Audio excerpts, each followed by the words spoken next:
Если мы сегодня вычеркиваем Костюшку из своей истории, Да. то мы, значит, вычеркиваем и Державность. государство, которому он Державность. служил, Речь Посполитую.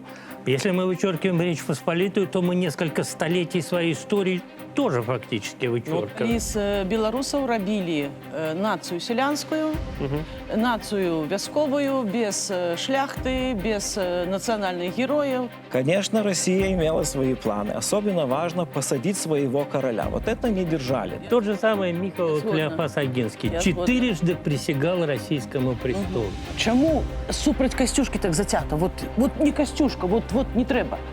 Тому что Костюшка – это увособленне державной идеи. Они должны были проводить эту революцию 3 мая. Они должны были сделать эту войну 92 года и повстание Костюшки. Не было другого выхода. Это люди, которые там жили, они уже созрели быть независимыми, и они должны были это делать, и хорошо, что сделали.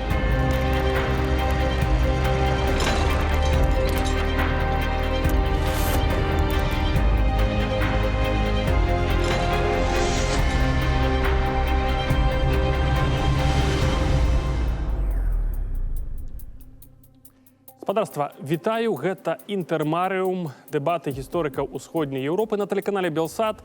Я Павел Мажэйка, і ў бліжэйшую гадзіну мы працуем для вас.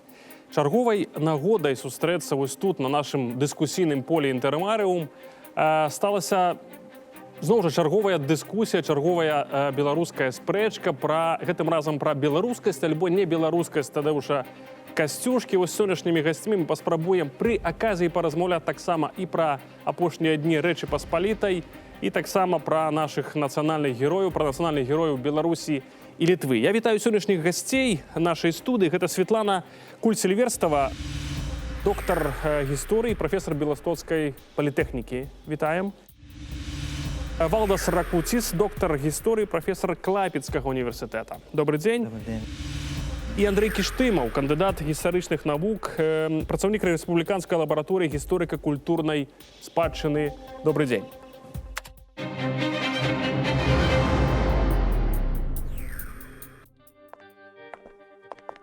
Перспектывы Рэчы Паспалітай у самым канцы 18 стагоддзя выглядалі трагічна.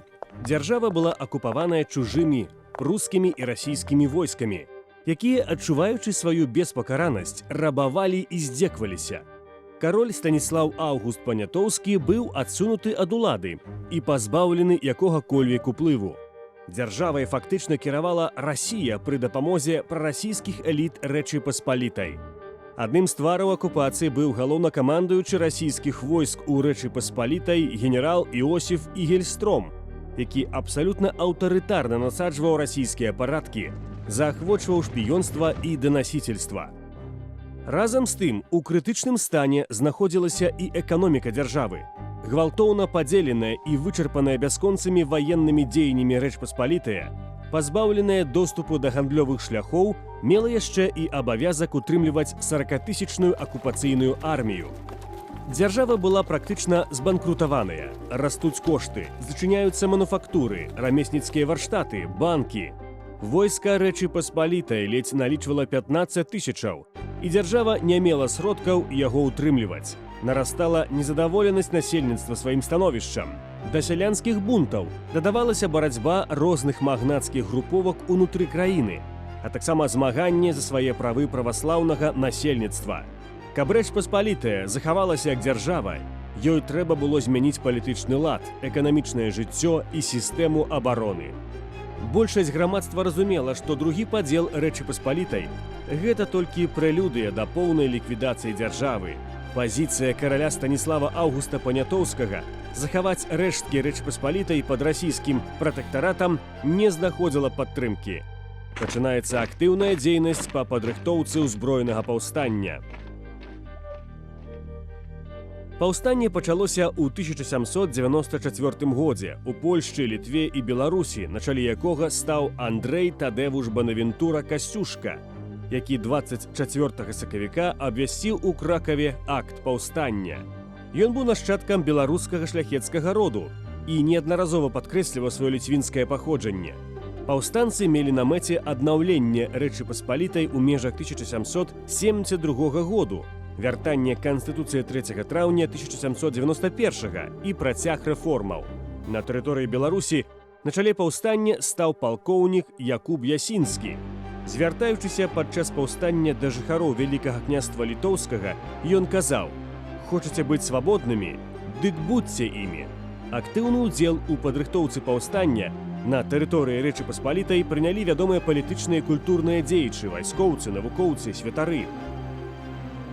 Як ацэньваюць даследчыкі, з агульнай колькасці паўстанцаў у 150 000 чалавек ад 30 до 40 000 з'яўляліся прадстаўнікамі земляў Вялікага княства Літоўскага.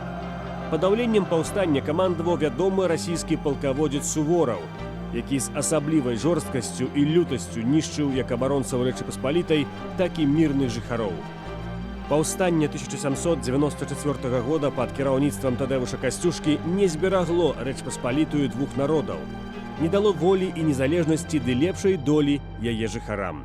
Фактычна паўстанцы мусілі супрацьстаяць тром вялікім дзяржавам – Расіі, Прусіі, Аўстрыі. Знясіленая дзяржава не мела шансаў у гэтым супрацьстаянні.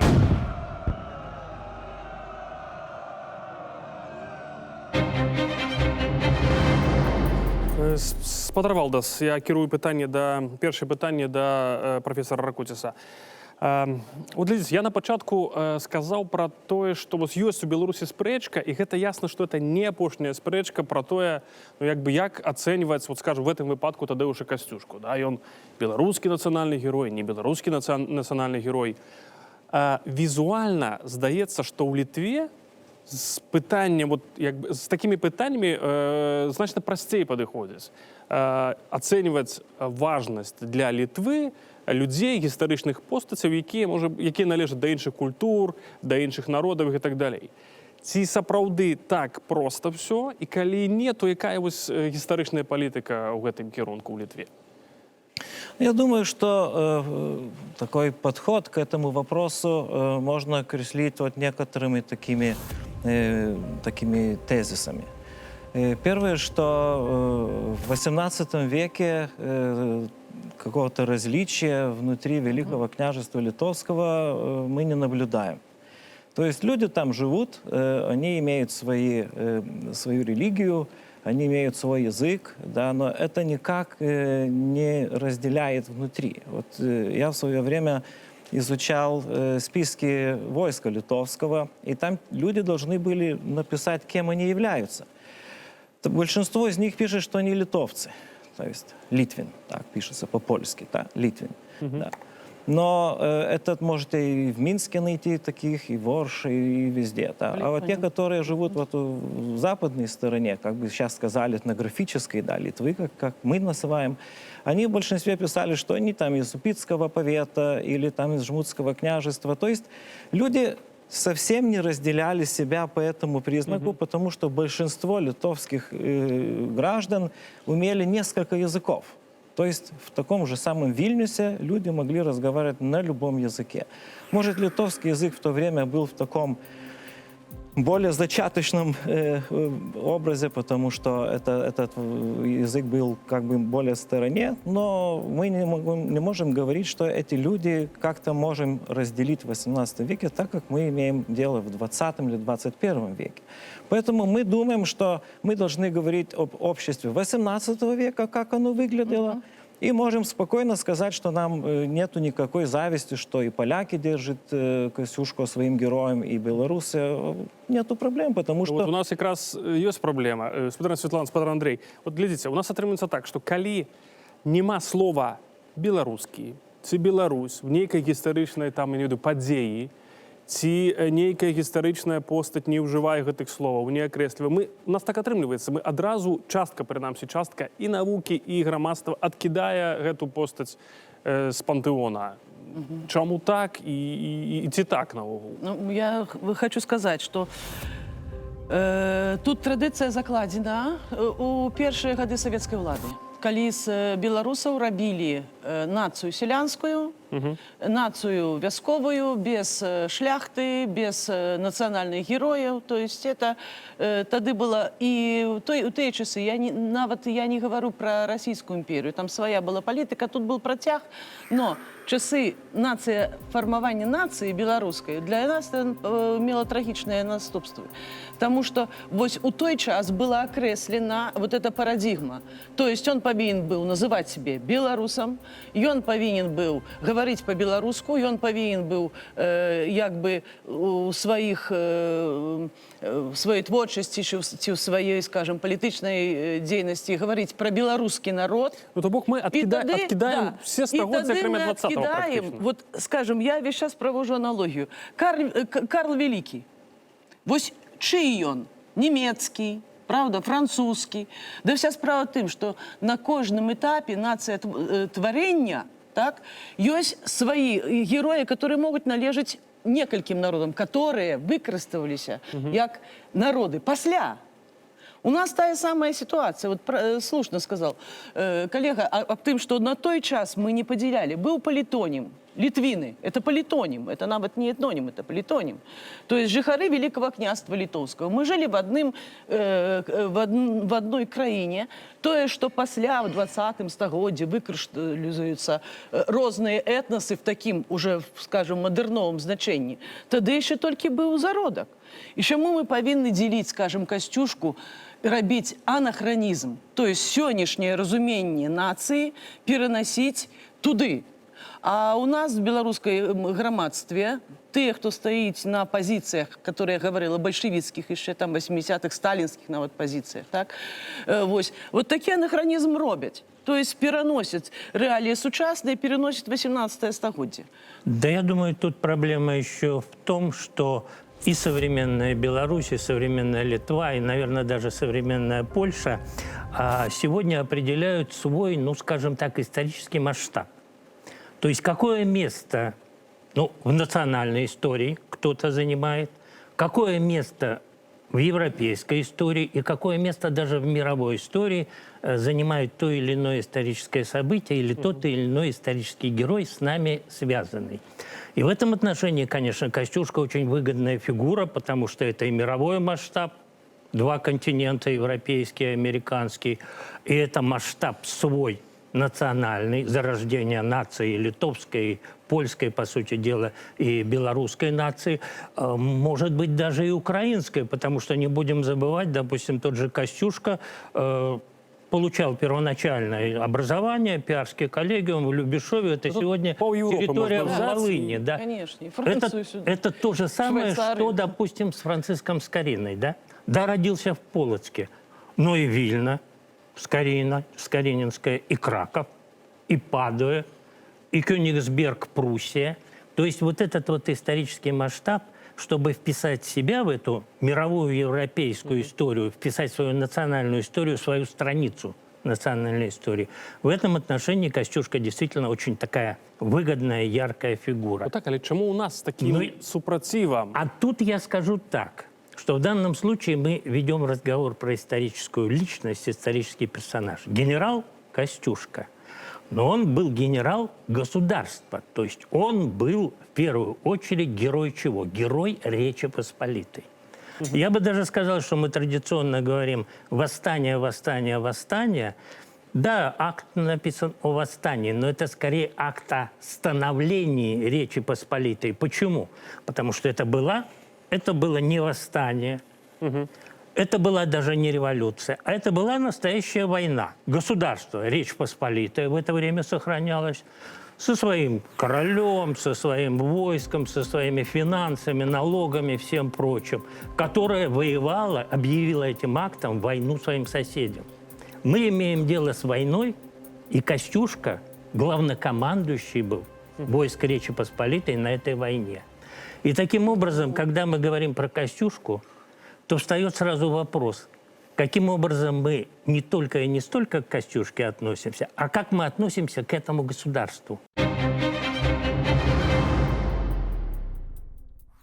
Давайте ось якраз почали розмову про, скажімо, кондиції, да, ось тогочасної Речі Посполітої. То я вас попрошу якраз виказатися, що на той момент уявляла собою Реч Посполитая. Во всіх сенсах. Ці льос Речі Посполитої був наканований. Ці, якби, то, що відбувалося, повинно було відбитися. Я думаю, что тут сложилась такая ситуация. Це тільки что ліберум вето, це тільки сусіди Не, стали личные причиною. амбиции оказались сильнее, чем государственные интересы. Тот же самый Михаил Я згодна. Клеофас Агинский Я згодна. 4-жды присягал российскому престолу. 4 раза. я згодна. Кардинальные вроде бы смены, да, 4 Перемогла присяги вот это принести. И причем и особистая, Екатерине, правда, и Александру Первому, и Павлу, то есть 3 российским императорам. 4 раза приносил присягу о верности. Личные амбиции. Эти личные амбиции И особистая, сыграли свою, к сожалению, отрицательную и историческую просто роль. активность. То есть я Абы знаю, что тихо, так и дальше всё. жить нельзя, но позвольте мне провести эти реформы или мне быть во главе этих трансформаций. Но я думаю, что вот эти присяги после 3-го раздела, мне очень нравится это название. Раздел — это как бы такое пустое место, да, вот взяли, поделили. Это лучше там третья оккупация или как-то найти Ну можно. да, это- аннексия. это аннексия, да. Но если смотреть так, когда уже нету никакой надежды, что удастся как-то это уладить, люди должны жить. Это не только вопрос личной принадлежности, но и вопрос маёнтков, то есть вот этой Имущественный земли. Да. вопрос, Это надо да. думать, что твои дети будут есть, и ты должен сохранить. Вот в этом шляхетском понятии ты должен, если возможно, оставить то, что ты получил от своих родителей, да, и оставить своим детям. То есть они должны были что-то находить, какое-то решение. И ведь это не только вопрос Речи Посполитой, это и других земель, которые достались в империи в конце 18-го, начале 19 веков. Это же 19 век — это век в империи. И люди должны были находить какой-то консенсус. Так что мы так осуждать Компромисс, очень скажем просто так. мы не должны, Компромисс, потому что, да. ну, а что им так, собственно, делать? Вот смотрите, Карл Станислав Радзивилл, ну, как бы такой патриот, да, большой. Но все равно должен был вернуться и присягнуть Станиславу Августу Понятовскому, который был личным его врагом, потому что ведь большие латифундии, да, а что с этими делать? То есть они были привязаны к этой земле довольно серьезно, и поэтому должны такие вещи. Но и при том некоторые из них сохранили лицо, и даже присягнув, они все равно работали на да. Я еще хотел один момент увидеть. Вот я думаю, что то, что делается вот по восстанию Костюшки, те же самые цели преследовали черторийские, когда вместе с русскими пошли на 1764 год. Только такой дорогой эволюции.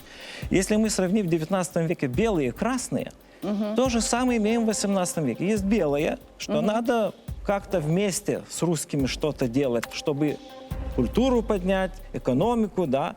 И есть красные, которые говорят, надо идти на восстание и всех там, да. И эти две дороги, они так и остались. Я бы сказал, что красная дорога, можно сказать, ничему хорошему не привела, да. Вот если смотреть так, потому что я очень серьезно смотрел на эту белую позицию, вот этих черторийских, как они хотели.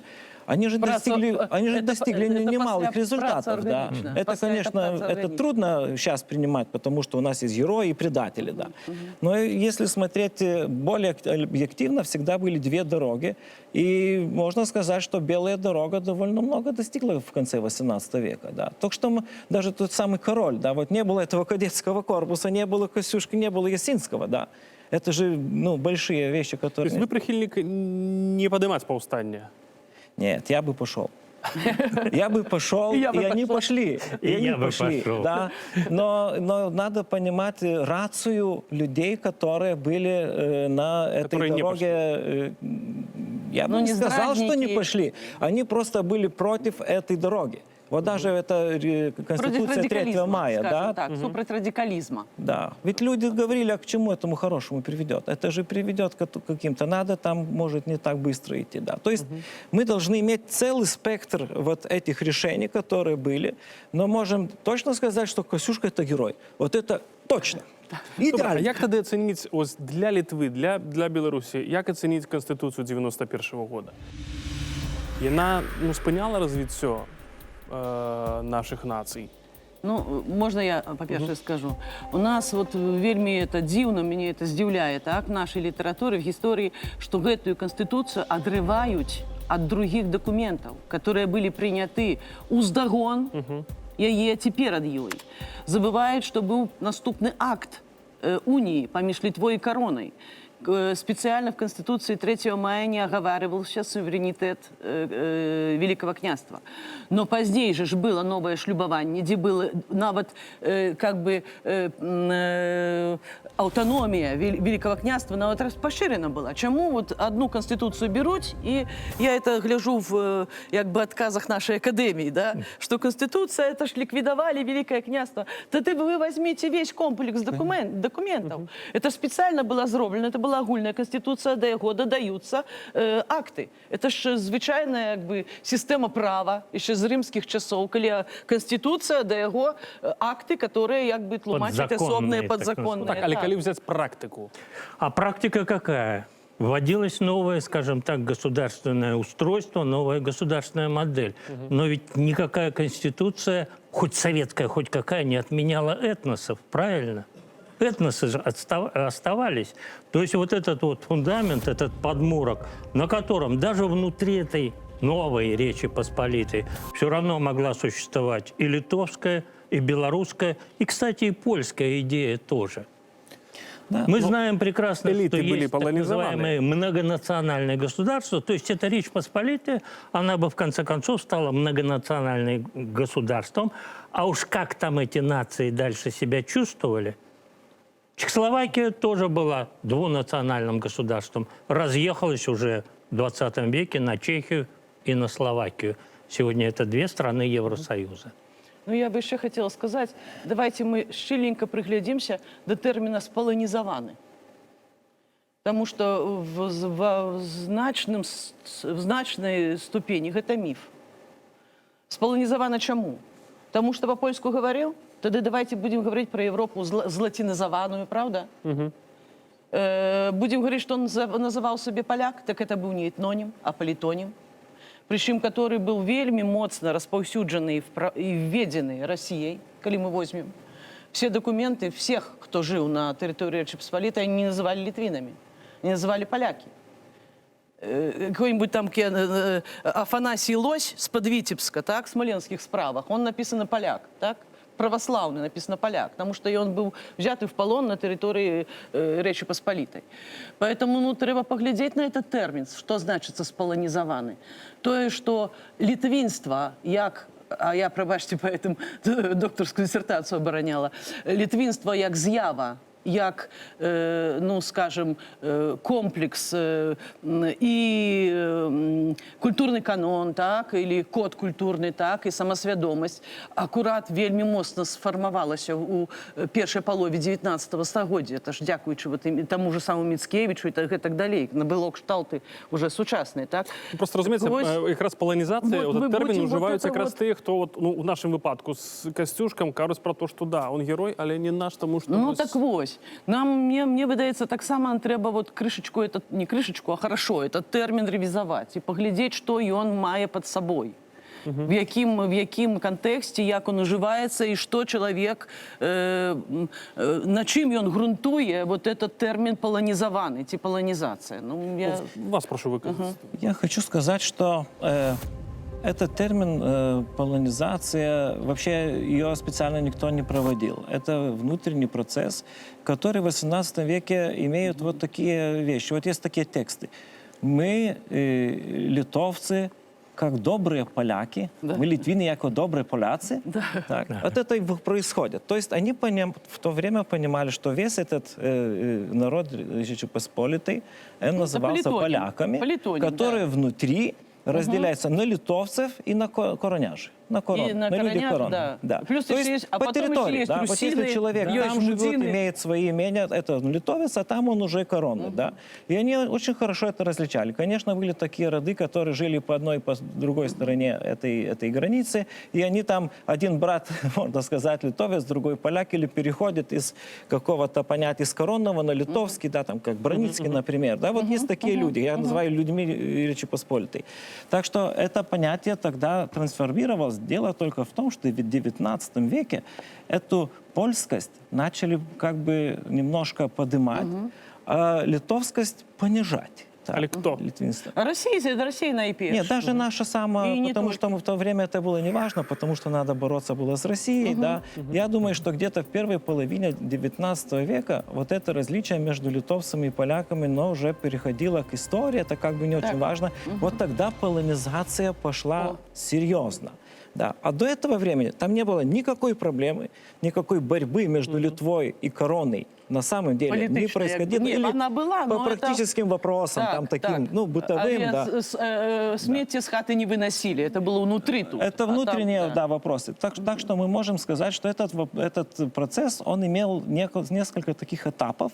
И вот как раз конец XVIII века был на этом втором этапе, когда люди думали, что в общем они называются поляками, а там литовцы и корняжи. Да. Вот я думаю, еще такая вещь, которую мы иногда не замечаем, говоря о повстании Костюшки, что это восстание произошло в Великом княжестве Литовском не по приказу из короны, а само по собой. Да. Это очень важная вещь. Это не то, что называется сепаратизм литовцев. Это значит, что они считали, что это их государство, и они в состоянии сами поднимать восстание, зная, конечно, о повстании в Кракове, да, но они делают само собой, и потом вот эта проблема происходит, когда, ну как они так там объявили, что наивысшая власть. Рада найдиджався Литвос. Даже и действовали более радикально, Не, ну и чем тут казалось право бы. легітимності, то есть повстання набирає більше легітимності, коли виступаєш і Литва, як частка Серце, агульної як говориться, держави. да. Так. Не Тобто ми тільки- знову ж можемо казати про некую самостойність, так, і у прийнятті рішень, і знову ж, як це сказати, заземляємо Костюшку на, Ну, конечно. на землях Великого князства Литовська. Добре, скажіть ще, роля, уплив Росії, еволюція її політики у дочиненні до Речі Посполитої. Що тут? Бо, наскільки відомо, Росія не одразу була готова до того, як окупувати і розділяти Речь Посполитую. Ну, тут, наверное, не будем забывать, что с точки зрения как бы Петербурга или современной Москвы, это была эпоха вообще огромных территориальных присоединений к Российской империи. Мы, конечно, говорим о своем, о больном, мы говорим о Литве, о Беларуси, там, допустим, о частях Речи Посполитой, причем, опять-таки, вот говорили, разделы. Варшава-то была прусской после третьего раздела, и только потом, после эпохи уже наполеоновских войн, стала российской. Но не будем забывать, что в это время Северный Кавказ, северный берег Черного моря, тот же самый Крым, о котором мы часто вспоминаем. И не будем Пиндовый забывать, Сибирь, что эти самые далекий Восток. суворовские войска, они Турции, да. сначала, ну, как бы это сказать, оттренировались, что ли, там, на этих опустошительных, жестоких, кстати, турецких войнах. И поэтому, когда они сюда пришли и встретились, по сути дела, с народным ополчением, правильно, кассинеры, и небольшим костяком кадровой армии и боевых генералов, таких как Костюшка. Все-таки не будем забывать, что Костюшка в первую очередь должен считаться генерал и военный. И вот здесь нужно смотреть его заслуги в первую, наверное, очередь. Его подвели, наверное, политики, в том числе и Станислав Август, в том числе и те, кто пришел, скажем так, ему на смену, И в том дипломатия. числе и те, кто не поддержал его универсалы такого политического и экономического свойства, а они же встретили сопротивление. Мы же знаем, с теми же самыми крепостными вопрос и так далее. И поэтому в данном случае вот Костюшка имел еще и кодекс офицерской такой чести. В определенной степени это может быть и последний рыцарь своей эпохи, потому что, ну, дал он в свое время клятву Павлу Первому. Казалось бы, и судьба Павла I была далеко не блестящей в Российской империи. Можно было сказать, ну, извините, вы со своим императором не очень красиво поступили, теперь Александр I, и я уже, как бы сказать, своего слова, данное Павлу I, держать не буду. На самом деле мы знаем, что Костюшка все равно оказался верен своему слову. И вот этот вот в жизни Костюшки мне, например, очень интересен и даже загадочный по своему по своей направленности, по своей исторической величине, может быть, он был уже герой Польши, но спокойно доживал свой век в Швейцарии. Как это может быть? Это вот тот принцип Цинцинната, да? И мы помним эту историю римскую еще с ним, и мы помним этот знаменитый американский орден. И он доживал вот эту жизнь Цинцинната. Ну, ви як для себе відказуєтеся на це питання? Чому так?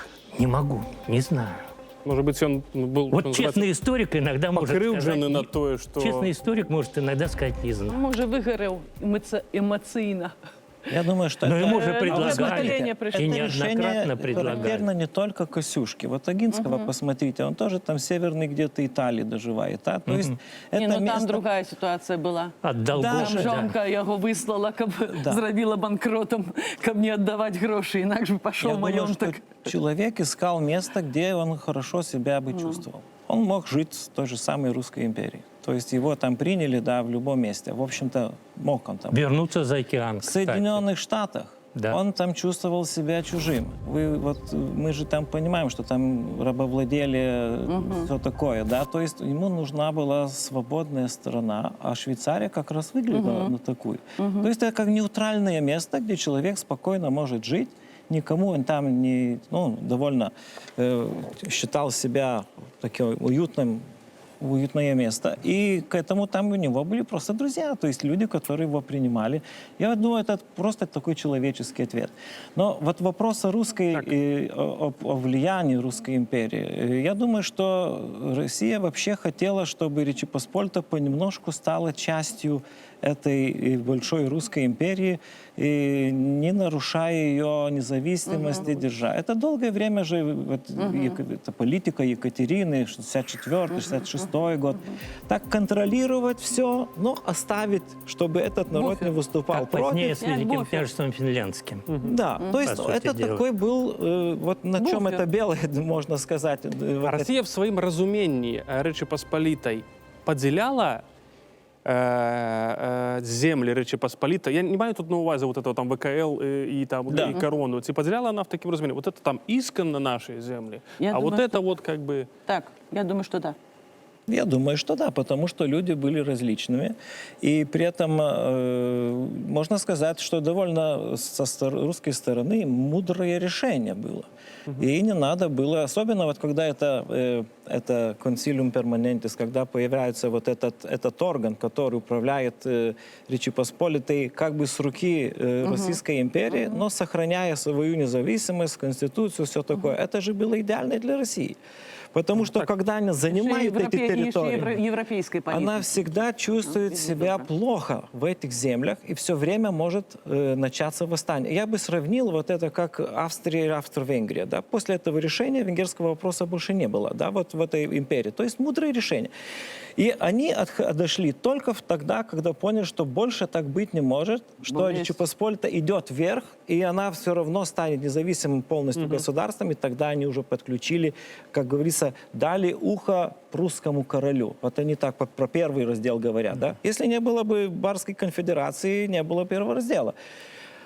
Конечно, Россия имела свои планы. Особенно важно посадить своего короля. Вот это не держали. Да. Вот, то есть все держали, контролировали, но им не нравилось, что при каждой турецкой войне что-то сделается у нас. Ну, раньше у нас, потом война с Турцией, им это не нравилось. Поэтому лучше было, чтобы вот местные люди... И как раз вот Станислав Август получил разрешение вот делать реформы в 1787 году, именно потому, что как бы, ну, и был такой возможность мирного сосуществования. Спокойный тыл был нужен. Да, когда да, Россия именно. была занята То есть на эта игра Черном море. имеет очень много возможностей, и вот эта оккупация, особенно вот это, что даже люди потеряли свои титулы, да, что для каждого как бы очень сильно Это было ударило. тяжко для них. Это очень Незрозуміло. тяжко для них, это Я была полковник, большая тоді мой беда. полк.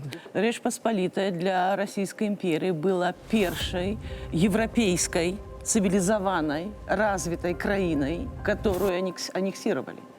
Все земли, которые до этого были включены, ну, возьмите в Российскую империю. А Швеция? Ну, не, Ну, я... Балтийские А провинции, Петровские да. времена? Да.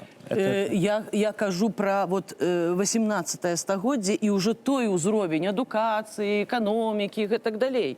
І з Рэччу Паспалітай, с этими землями Россия заявила об себе як игрок небяспечны, с которым трэба лічыцца ўжо на еўрапейском театре. Не на Балтике. Я думаю, с петровских времен. Там яшчэ, разумееш, там не было таких, там не долучали краіны. Андрей, там не долучали краіны. Тут уже... Рига, Таллин уже были. Но это города, скажем, которые, можно говорить, про спречность. И недвусмысленный перенос столицы на это Балтику. зразумела. Но вот тут, они. Андрей, ну тут идет справа про краину, аннексию поэт написал окно в краины. Европу, но это очень по-русски не через дверь, а через окно куда-то попадать. А я кажу про то, что это аннексия краины. И вот я згодна об тем, что для России было выгоднее не влазить вот таким чином в этот театр европейский, потому что оно вслед за собой вядзе ўжо наступствы. То есть, калі ты як такі ігрок входишь в этот театр, то чакай далей войн наполеоновских, чакай, скажем, демарш это самое, войну на своей территории, як отказ, правда, от европейских краін. Пакуль что это было 100 годов тому, там другая война была, другая политика. Теперь уже другая политика, другие краины, правда? Мы должны иметь внимание, что просто не повезло, что у наших соседей были сильные очень монархи. Это как Екатерина II, так и Фридрих II. Это люди, которые проводили такую постоянную политику. Вот смотрите, умерла Екатерина, и политика России не имела уже такой наступательной силы, как перед этим. Да. То есть просто если, вот мои коллеги иногда говорят, ну еще 5 лет подождали бы, и тогда бы все было бы нормально. Да. Но это так не бывает в истории. Бывает так, и когда вот я своим коллегам говорю, не было другого выхода, они должны были проводить эту революцию 3 мая, они должны были сделать эту войну 92 года и повстание Костюшки. Это все, не было другого выхода. Это люди, которые там жили, они уже созрели быть независимыми, и они должны были это делать, и хорошо, что сделали. Конечно. Потому что если так просто попали тихим путем в Российскую империю, никогда бы не подняли. Потому что Костюшка породил большую легенду борьбы за независимость. И это продолжалось 123 года. Это большая легенда. И мы еще на ней живем. Нет, ну фактически получается, что тут же логика какая? Если мы сегодня вычеркиваем Костюшку из своей истории, то мы, значит, вычеркиваем и государство, которому он служил, Речь Посполитую. Если мы вычеркиваем Речь Посполитую, то мы несколько столетий своей истории тоже фактически вычеркиваем. С чего начиналась наша размова? Поэтому без Костюшки никак.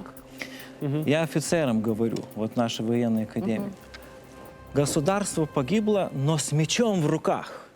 Не тихо там сгнило где-то, да, вот это нарратив Екатерины, который даже иногда в наших учебниках появляется. Ну, гнило и сгнило. Нет, там была борьба, да, там люди собрались, там национальное единство, да. Вот я хотел бы вот эти места, что в 1792 году Россия была не в состоянии сделать войско против Речи Посполитой, пророссийское войско. Не удалось. Был там Косаковский, там пробовал что-то делать. Не удалось. Это значит, что единство народа уже существовало и в повстании Костюшки. Повстание воевало с Российской империей и с Пруссией. Ну, и с Пруссией, да. Но не было там внутренней борьбы, там как... Да, вот это большое достижение. То есть мы можем Враг сказать, был это общий. Вот это очень важно. Это наша сторона, это сторона врагов. И вот важно, это очень важно. Не только ворог был огульный, а огульная была мета отстоять эту державу. Так. И они огульно разумели, что это за держава, то есть за что они змагались. Да. Справа не шла об тым, что особенно мы адноем Литву, А вы, короняжи, тут сами себе як хочете, правда? Или мы особенно отстоим корону, а вы тут с великим княжеством як хочете? Потом, наверное, была бы какая-то трансформация. Ну, а тут вы поглядите навод на того самого Есинского, который спочатку в Вильне, потом на Подлясе, правда? Это было как бы... И погибает в Варшаве. Да. То есть это вот одна країна, і мета і для тих, і для этих одна, вот она державность, вот она огульная. Я еще хотела что додать. Коли вертаться до национальных героев. Справа в чим, що кожен народ сам себе обирає, ну это зрозуміло, национальных героев. Пантеон не формирует кто-то там, приходит, и вот мы вот тебе призначаем, правда, национальными героями. Народ отбирает их, людей, в своей истории, которые, может быть, нават не в даденный момент, может, на перспективу, но оно повинно быть символом чагости. Правда? Кожен національний герой – це символ чогось. Ми його міфологізуємо, зробимо з його легенду, зробимо його золотого хлопчика, правда, але він потрібний. І от в даденому випадку, я так само, вертаючись до початку розговору, думала про це. Чому супроть Костюшки так затято? Вот не Костюшка, вот не треба. Тому що Костюшка – це увасабленне державної ідеї. Народной идеи. Менавіта дзяржаўнай ідэі. В менейшай ступені, так меншай, Каліноўскі. Каліноўскі і не так за дзяржаву, колькі за сацыяльную роўнасць, правда, за і так далей. А Касцюшка дзяржаўнік. То есть, на мой погляд, ёсць сілы, которые не хочуць, каб в Беларусі былі нацыянальныя героі, которые увасабляюць ці накіроўваюць на барацьбу за дзяржаўнасць. И Вот на счету пантеоны их треба выкинуть, счету снимает и Костюшки уже державности. было одно государство. Соединенные Штаты Америки. ну, То есть один раз ему это уже удалось. Не, вся справа в тым, что коли вот мы возьмем пантеон белорусских героев, скажем, там, советских часов, там у нас державников не будет. Там не будет ни Сапеги в том советском пантеоне, разумеете? Там не будет Радзивиллов, они все не наши. Потому что они увособляют Ефросинья идею Полоцкая, державности. монашка. А вот Ефросинью Полоцкую, коли ласка, Скорину, Янки Купалу, вот Калиновского вот можно, он за державу не змагався, он за ровность. Я розумію, про що Світлана. А вот в даденому Костюшка був за випадку- свою державу. А Так, сьогодні а в Білорусь має, весь час Так. ми маємо проблеми і маємо И змагаємося за коли мы незалежність. вот этот вот ряд из национальных героев, державников зараз выбудовываем, то нам Костюшку нельга отдавать ни в якім випадку. Тому що фактично, коли ми поглядим за от часов Костюшки, у нас наступные державники з'являються через 100 годов тільки. Разумеете? То есть, коли мы от его отмовляемся, что у нас застається? У нас виходить 3-4 стагоддзя вогуле без Історична дыра. ідеї белорусской державности и без белорусской державы. Не было Нация вообще без- этих столетий. Так, В нация головах вогуле людей, да. без думки нават о власной державности. Поэтому тут вот это, я зразумею, это знаковая постать. Її нельга ні в якім випадку отдавать, її треба мацавать в нашем пантеоне белорусским. Да, я абсолютно уверен, что Костюшка должен быть и на исторической, скажем так, карте Беларуси, и на современной карте Беларуси. В виде улицы. Может быть, Добре, что лучше помник площади, поставили. чем улицы, потому что улица, ну, это как-то... Какую сейчас улицу? Переименовать или новую? Где-то в новостройке улица Костюшки? Никак она не пойдет. Площади, они возникают. В конце концов, если пофантазировать, скоро открывается 3-я линия метро Минского. Почему не иметь станцию Костюшки? Как недавно железнодорожный вокзал в Варшаве Манюшка. получил имя Манюшки. Аэропорт имеет имя Шопена. Станция метро Костюшки? Почему бы и нет? Костюшка, там, Адам Мицкевич. А в своей сущности эти личности соединяют наш народ. Вот именно Костюшка – это человек, который есть Великого княжества Литовского для литовцев, для белорусов, для украинцев, для поляков. Это общие личности. И мы должны это все время как бы сказать, что это соединяющие личности. Европейская уния, правда? Может быть, и не европейская. Но самое главное, что вот мы должны найти эти базисы для сотрудничества народов. Потому что нас разделяют разные интересы, а нужны такие вещи, которые соединяют. И там конференции какие-то, или там названия каких-то там дорог. Мосты можем называть такими вещами, да. Это Да. люди-мосты. Это люди, которые всем важны, которые соединяют наш народ. Валдас Ракуціс, Світлана Куль-Сільвестрова і Андрій Кіштимов сьогодні були гостьми програми наших дебатів «Інтермаріум» на телеканалі «Белсат». Я Павел Мажейко. Нагадаю тільки, що глядите нас так само і на YouTube-каналі «Белсата» «Белсат Історія». І убачимося. У гісторії наших веков тяжко перші 100 радков. Гэта